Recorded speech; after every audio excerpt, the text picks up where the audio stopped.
Alpine. Here we go. Here we go Alpine.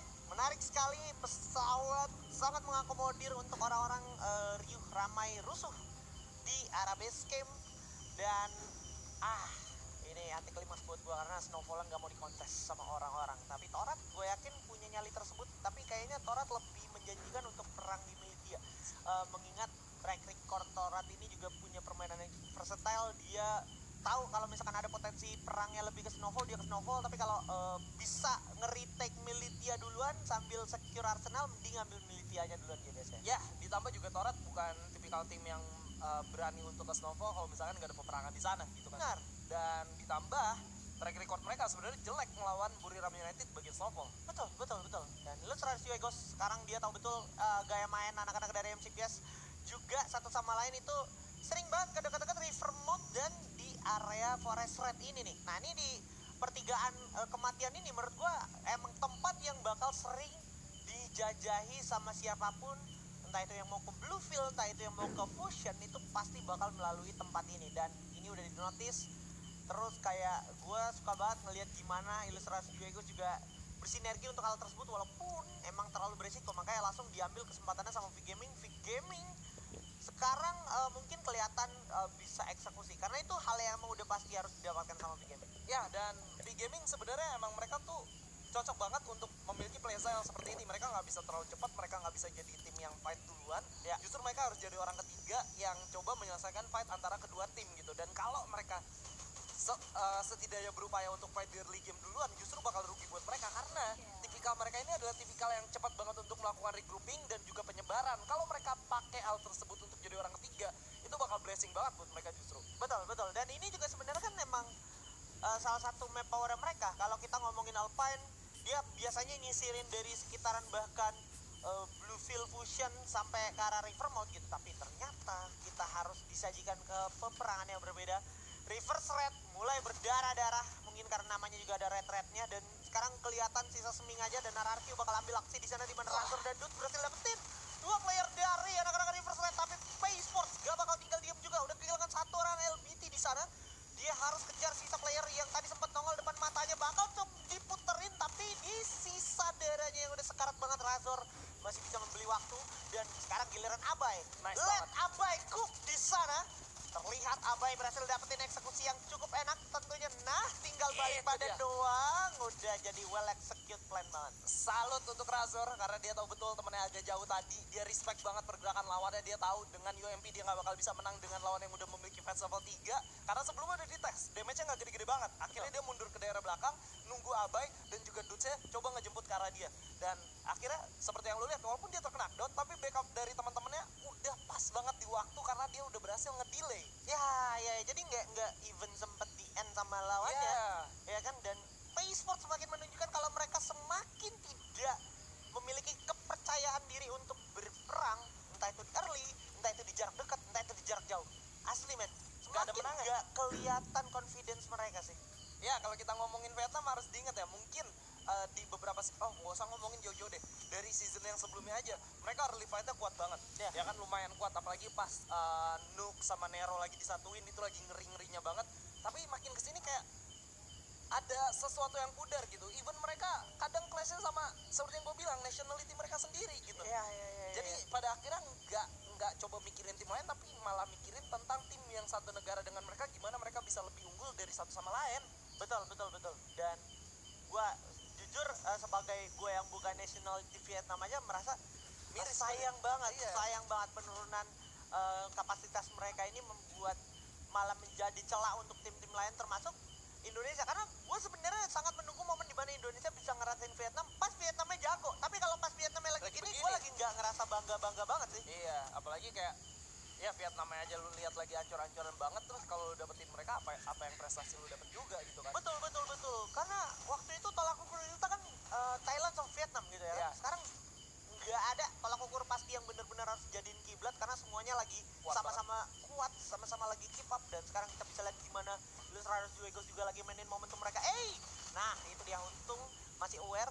The Shanks siap dengan trogonnya, tapi dia udah membaca pergerakan lawannya dan masih bakal dijapcot dengan sangat bagus loncatan yang indah sekali. Tapi di belakang masih ada Kabi dengan Mac 10-nya. Dan ini udah pasti emang bakal didapatkan sama V Gaming. Tidaknya V Gaming sekarang udah mengantongi 5 poin eliminasi, dan V Gaming memang harus pace by pace gini, case by case juga, nggak bisa langsung yang dar Nggak dar bisa. selesai, nggak bisa. Sayang kalau hal itu harus dilakuin sama mereka, justru jadi bunuh diri menurut gue untuk mereka. Tapi tar dulu nih apaan nih? Pergerakannya cukup cepat dari RRQ nih.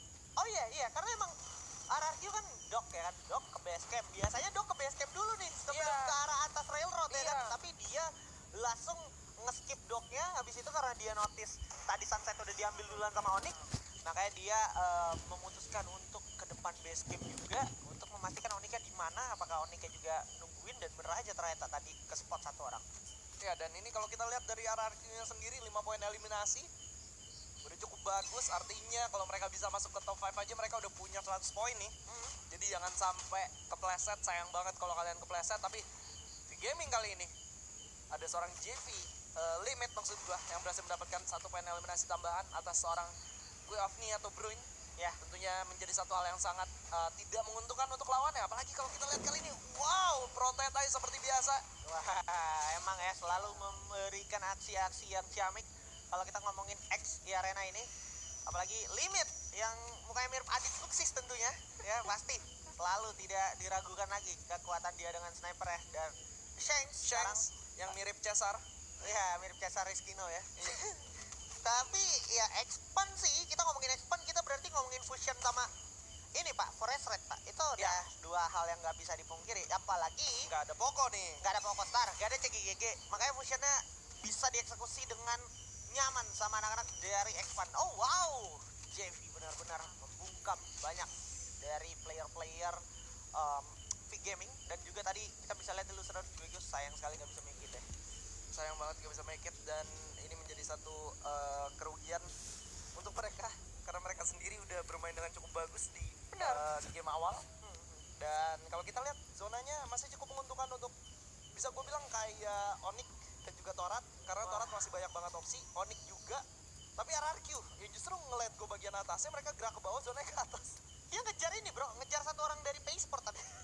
Ya ampun. Lo tau lah, legal mode ngejar orang tuh sisa satu juga dikejar keluar zona ya kan. Iya. Tapi kayaknya ke Vantage juga objektif lainnya dia mau nyari Homeboys. Mengingat Homeboys juga kemarin ke sekitaran Vantage sama Rai Stadium ini, tapi ternyata gak ketemu kan. Jadi makanya tadi kalau kita perhatiin juga di map itu udah mulai gerak lagi tuh RRQ-nya ke arah dok lagi.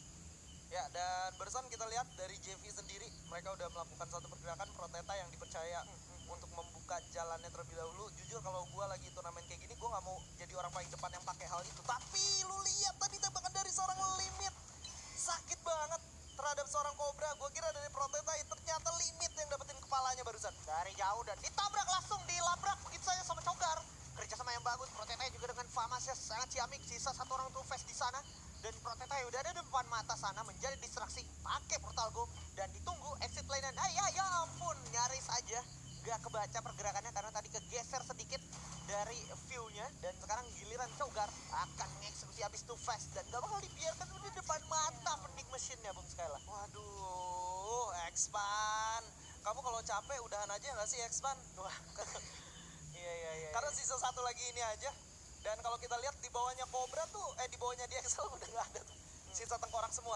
Dan mereka baru dapetin 2 poin eliminasi. Menurut gue ini game terburuk yang dijalankan sama mereka. Dan lu bisa lihat, seperti yang gue bilang, 2 tim yang bermain sangat baik di game pertama dan game kedua. Mereka memiliki kesulitan di game ketiga dan keempat karena tipikal map yang berbeda. Sepakat. Expand dan Illustrator juga. ya.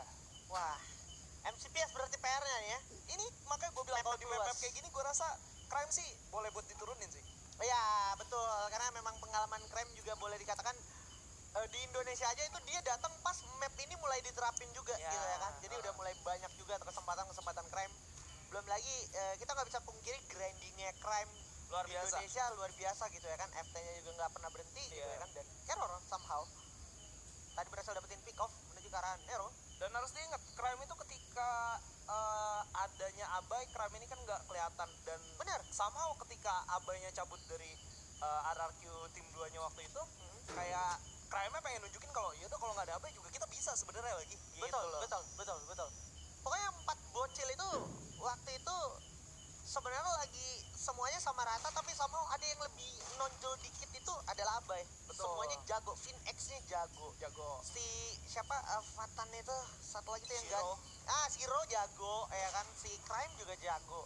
Dan semua anak-anak itu jago, tapi lebih jago Abai sedikit pada saat itu. Makanya Abai kesorot. Dan JP, kita ngomongin JV, kita ngomongin I-Arena. I-Arena suka banget emang di sini. Ibaratnya kalau di Indonesia tuh Bigetron nih, kayak gini nih. Ke rumah 5 ini nyari objektif yang bisa didapetin, karena depan Arsenal tuh pasti bakal ada juga yang lewat situ, ya kan. Jadi nggak mungkin nggak ada orang di rumah 5 ini kalau kita ngomongin Alpine, man. Kalian harus ingat kalau ngomongin JV masih identik dengan I-Arena. I-Arena di season sebelumnya itu mereka kerjaannya ngebersihin map. Ya, Ya kan? betul, betul. Mereka bisa di menit ke-8 udah dapetin 12 poin eliminasi. Betul. Tapi memang kalau kita ngomongin meta yang terus berjalan, tentunya mereka juga harus beradaptasi dan bermain terlalu agresif juga tidak menguntungkan sebenarnya. Oke. Hah? Lu baru aja kehilangan 2 detik lu.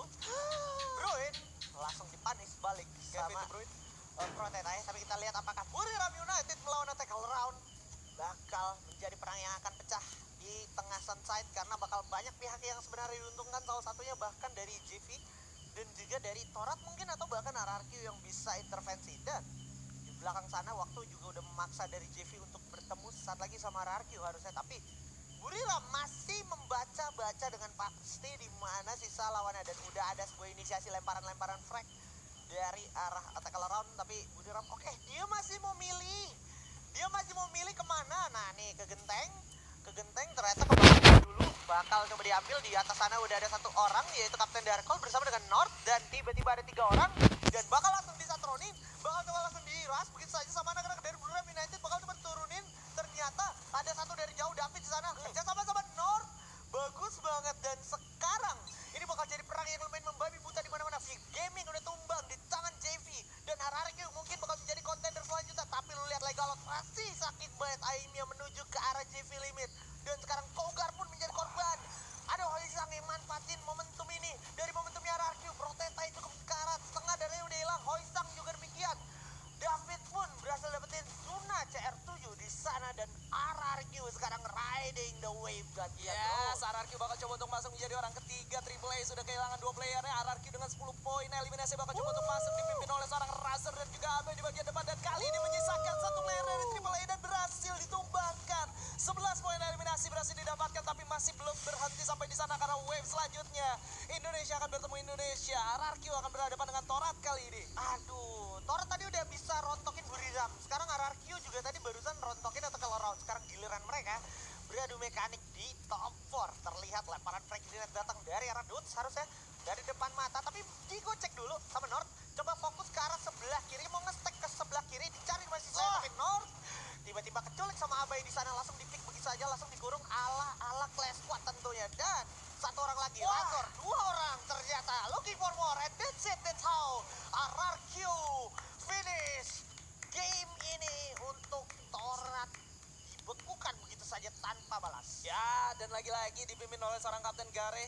Teman-teman dari Onyx berhasil masuk ke posisi 3 besar. Yes. Dengan 12 orang yang tersisa, artinya ketiga tim yang tersisa masih cukup fit kali ini. Dengan masing-masing 4 player yang masih hidup. Dan ini yang gue suka dari seorang Gare yang tentunya pengalamannya tidak bisa kita ragukan lagi. Tapi Gare secara mengejutkan berhasil di take down. Bahkan Albai pun tidak sangka kalau misalkan hal tersebut, lemparan granatnya flash freeze yang bisa menumbangkan satu player barusan. Ya, gara-gara tadi ada critical damage juga dari temennya. Tapi oh my god, Homeboys terlalu tergesa-gesa menurut gua. Dia langsung mau coba ngehajar RRQ yang lagi ganti fokus, dan sekarang Ini tuh di sandwich. RRQ sama Onyx kan lagi lomba-lombaan biar nggak jadi orang yang di sandwich, tuh nggak? Iya. Ya gue cabut duluan sebelum diajar sama yang orang ketiga nih. Dan sekarang Onyx malah jadi dapat fokus untuk ngatakin Homeboys, dan Homeboys ditakin ke RRQ. Ya ampun. Ini makanya gue bilang terlalu terburu-buru untuk Homeboys, membuat Homeboys yang sekarang situasinya nggak diuntungin. Homeboys udah dijadiin ayam sayur walaupun dia lari ke zona terakhir, tapi pada akhirnya dari kiri ditatakin RRQ, dari kanan ditatakin Onyx, dan Onyx sih udah kita satu suara satu call aja nih ke arah ini nih, ya kan, kipas-kipas ini nih, kipas-kipas raksasa ini dibaliknya ada orang, dan satu tim yaitu Homeboys. Dan Legalot berhasil dapetin Spade di sana, Luffy sekarat, Alim juga sekarat. Luffy bakal cari di mana sisa orang yang ada yang bakal coba ngeras mereka, yaitu Dudes. Di sana setengah darah udah hilang, mungkin coba kurung diri dulu, buying time sambil dibantu-bantuin tembak-tembak dari dari Hierarchy. Yes, dan Gary coba untuk membakar granat yang terlebih dahulu dilemparkan ke arah depan dan apakah connect? Ternyata tidak. Masih belum memberikan dampak apapun tapi sudah mulai melihat ada satu player dan seorang Ali berhasil mendapatkan Abai dan juga Razor. Such a good news untuk teman-teman dari Onyx karena Onyx sedang memiliki satu kesempatan untuk mendapatkan poin eliminasi yang lebih lagi. Sudah mulai terlihat juga tapi Horkois berhasil ditumbangkan di sana. Tersisa 2 player dari RRQ yang harus berhadapan dengan 4 player dari Onyx. Jack sudah melihat adanya seorang Dudes. Gary berhasil ditumbangkan di sana dan Legalot walaupun cukup sekarang tapi berhasil memberikan impact-nya dan RRQ langsung tumbang di posisi kedua. Buya untuk Onyx Olympus. Yo, dua Indonesia yang sangat kuat dan ketat